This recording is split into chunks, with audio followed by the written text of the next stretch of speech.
નમસ્કાર મિત્રો, સ્વાગત છે આપ સૌનો અમારી યુટ્યુબ ચેનલમાં। તો મિત્રો, હાલની આપણે વાત કરીએ તો ગુજરાત વેધર અપડેટની તો ભારે પવન સાથે કમોસમી વરસાદની આગાહી તેમજ આ વિસ્તારો થઈ જાવ સાવધાન। તો મિત્રો, વિડીયો ગમે તો વિડીયોને લાઇક કરો, શેર કરો અને ચેનલમાં નવા હોય તો ચેનલને સબસ્ક્રાઈબ પણ જરૂરથી કરજો।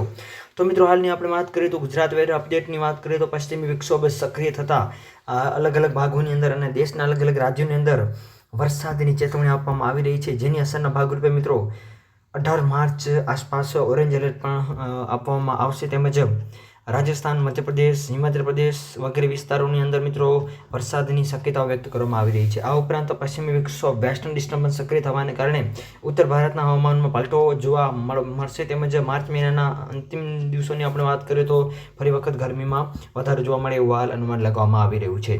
આ સાથે સાથે હવામાનની સૌથી મોટી આગાહી અનુસાર વાદળછાયું વાતાવરણ જોવા મળશે આગળના અઠવાડિયા દરમિયાન। તેમજ અમુક વિસ્તારોની અંદર અમુક અંશે વાદળછાયા વાતાવરણ સાથે વરસાદ જોવા મળે એવું હાલ અનુમાન લગાવવામાં આવી રહ્યું છે। આ ઉપરાંત ઉત્તર પ્રદેશના પશ્ચિમ અને પૂર્વીય જિલ્લાઓની અંદર આપણે વાત કરીએ તો વરસાદને લીધે ગરમીથી છુટકારો મળ્યો હોવાનું અહેવાલો મળી રહ્યા છે। તેમજ પંજાબ, હરિયાણા, રાજસ્થાનના કેટલાક ભાગોની અંદર પણ વરસાદની શક્યતાઓ રહેલી છે। તો બીજી બાજુ પવનની ગતિની આપણે વાત કરીએ તો 20 થી 30 કિલોમીટર પ્રતિ કલાકની ઝડપે પવનો ફૂંકાવાની પણ હાલ શક્યતાઓ જે છે એ વ્યક્ત કરવામાં આવી રહી છે।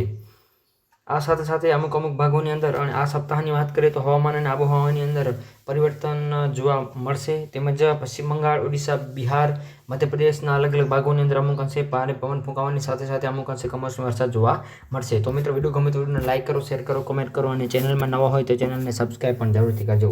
તો મિત્રો, આપ સૌનો ખૂબ ખૂબ આભાર।